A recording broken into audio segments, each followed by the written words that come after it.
Hello, fellow mystery fans. Well, our look at season 2 of Veronica Mars now continues on with My Mother, the Fiend. So, let's take a look at it. In health class, the whole class starts taking care of fake babies. Vice Principal Clemens calls Veronica into his office and gives her detention for having keys to his file cabinet. Beaver walks up to Mag and asks her for a few favors. For Veronica's detention, she has to alphabetize files to put them in cabinets. Veronica finds her mother's permanent file and figures out that she was troubled in high school. Logan punches Weevil and Logan's cronies beat up on him. Veronica talks to a teacher and finds out that Leanne and that teacher spread false rumors around the school and got suspended because of it. Weevil gets duct taped to the flagpole. Ugh. Veronica asks Vice Principal Clemens about who might have known her mom in high school. Veronica talks to Principal Moorhead, who tells her that her mom was vicious. Trina is coming back to perform in a play at Neptune High.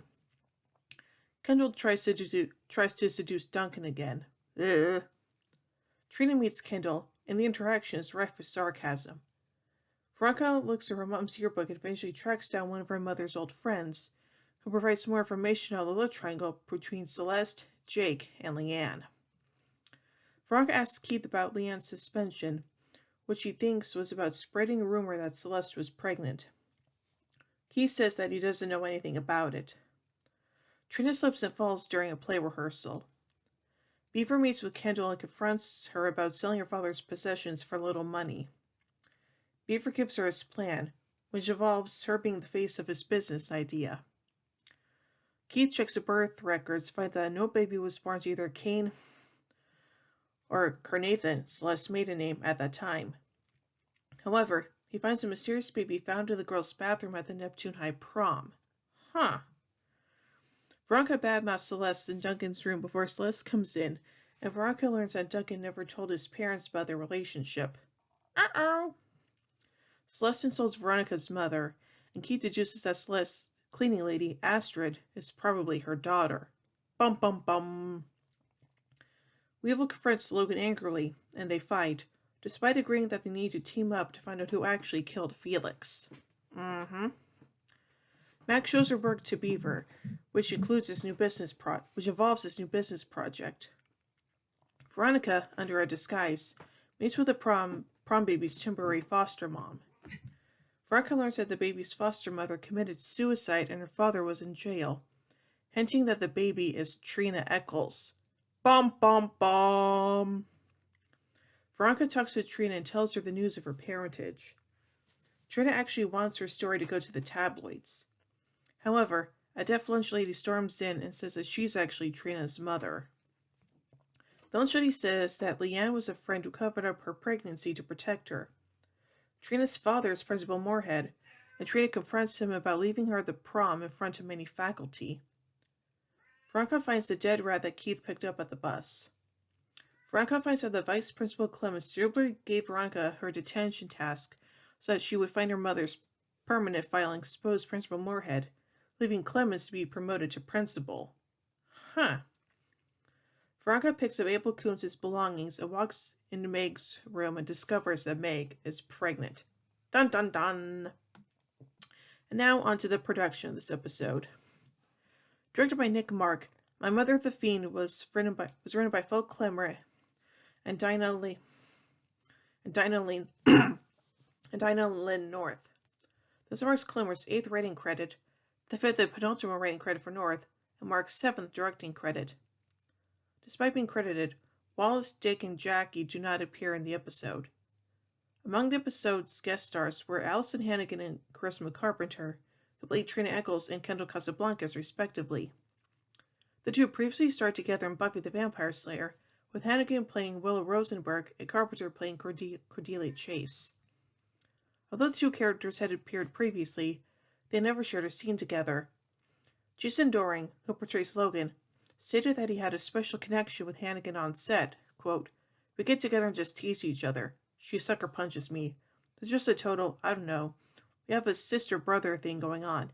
I've never had that kind of connection before. It totally works."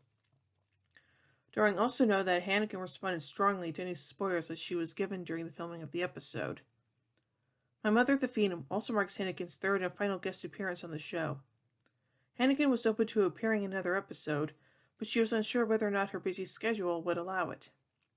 She also felt that the character's arc had come to a natural close in this episode.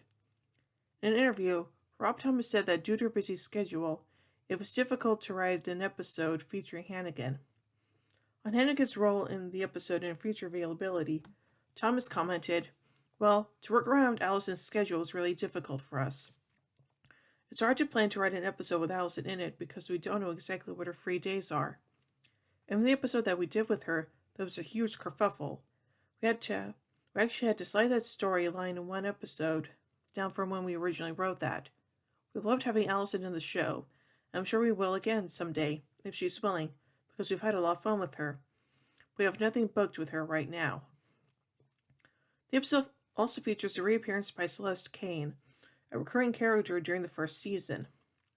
The second season DVD includes an alternate ending to this episode, which was released around the airing of the episode as a promotional tool. The alternate ending starts the same way as the regular ending, with Veronica discovering that Meg is pregnant. But instead of the episode ending there, Meg's mom comes into the room while Veronica hides in the bathroom. When the mom leaves, Meg is dead with a pillow over her face, indicating smothering. Ugh. However, Veronica takes the pillow off before a nurse comes in. Thomas commented that the alternate ending was never going to be the actual conclusion to the episode. He said, "We never seriously considered having that be the ending. There were various other endings that we did have, but they were so subtly different. It was like, when does Veronica enter the room?" The idea to promote an alternate ending was a joint venture from the UPM Promotions Department and producer Joel Silver. After Thomas learned that others wanted an alternate ending, he decided to make it very different from the episode's actual conclusion. But once we could have a very different alternate ending, we thought, let's make it rock. The beauty of having that alternate ending is that we don't have it play out in the next episode. Interesting. So overall, this is a pretty unique episode, and yeah, the whole surprise reveal thing that Meg is pregnant is kind of interesting. So yeah. So overall, I give My Mother the Fiend 3 out of 5 marshmallows. Well, tune in tomorrow as we take a look at One Angry Veronica. So until then, remember everyone, the game's afoot.